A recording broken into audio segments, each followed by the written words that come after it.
A Revolução Gloriosa ocorrida entre os anos de 1688 e 1689, que depois Jaime II da Inglaterra e coroou Guilherme de Orange e Maria Stuart, foi um evento aparentemente inglês, mas suas ondas de choque atravessaram o Canal da Mancha e atingiram a França com força avassaladora.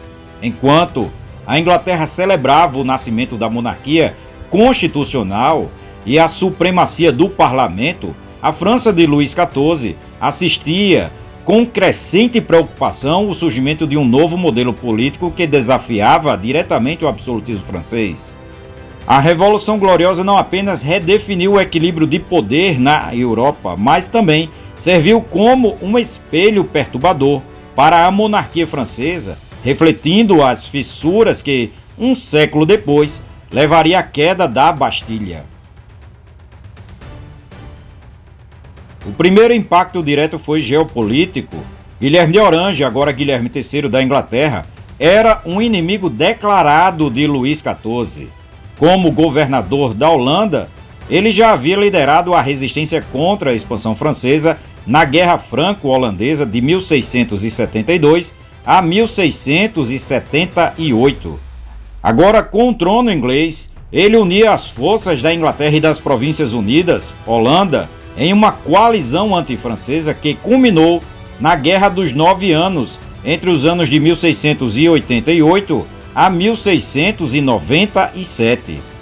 Para a França, isso significava um cerco diplomático e militar, além de enfrentar a Inglaterra e a Holanda. Luís XIV teve que lidar com a hostilidade do Sacro Império Romano-Germânico e da Espanha.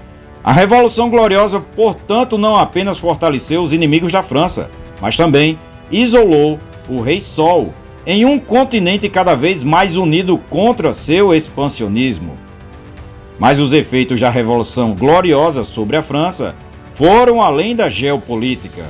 O sucesso de uma revolução que derrubou um rei católico em favor de uma monarquia protestante enviou um sinal claro para os huguenotes protestantes franceses, que sofriam perseguições desde a revogação do Edito de Nantes em 1685. A fuga de Jaime II para a França, onde foi acolhido por Luís XIV, reforçou a imagem de que a monarquia francesa era um refúgio de tiranos depostos. Enquanto isso, os huguenotes exilados na Inglaterra e na Holanda disseminavam ideias de resistência e liberdade religiosa, inspirando movimentos dissidentes dentro da própria França. A Revolução Gloriosa mostrou que era possível desafiar uma monarquia sem mergulhar o país no caos, uma lição que não passou despercebida pelos filósofos iluministas franceses. John Locke, o teórico da Revolução Gloriosa, tornou-se uma figura central nesse processo. Seus 2 tratados sobre o governo de 1689, escritos no exílio holandês, defendiam que o poder real derivava do consentimento dos governados e que os cidadãos tinham o direito de rebelar contra a tirania. Essas ideias cruzaram o Canal da Mancha e encontraram um terreno fértil na França, onde pensadores como Voltaire, Montesquieu e Rousseau as adaptaram ao contexto francês.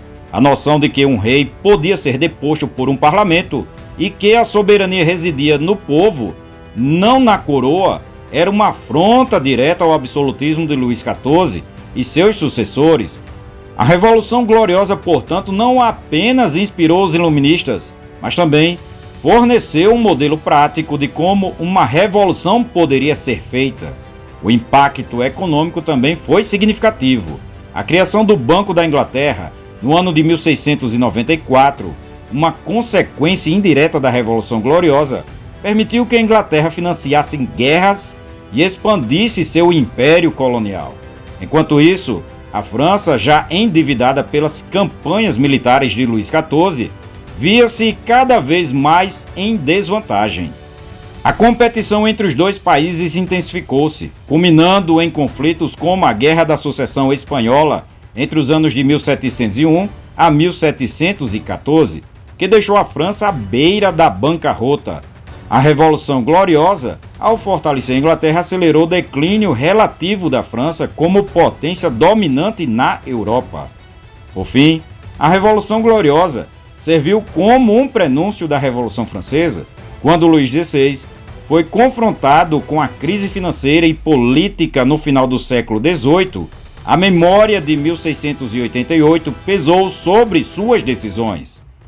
A Assembleia Nacional, formada em 1789, via-se como herdeira do parlamento inglês, e a Declaração dos Direitos do Homem e do Cidadão ecoavam a Declaração de Direitos de 1689.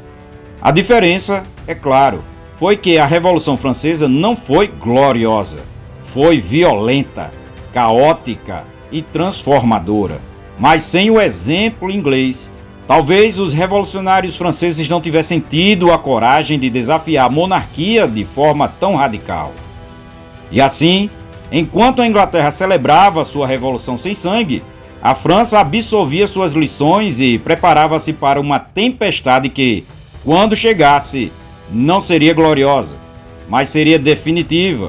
Um furacão que varreria tronos, guilhotinaria reis e reescreveria com letras de fogo o destino da humanidade.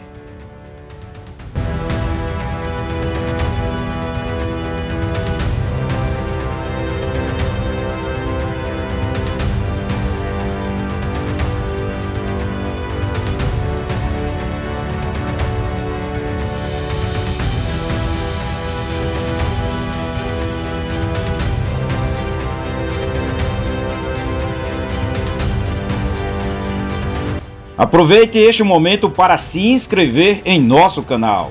Faça parte do grupo de assinantes e tenha acesso a conteúdos exclusivos, vídeos diferenciados e benefícios especiais disponíveis apenas para membros.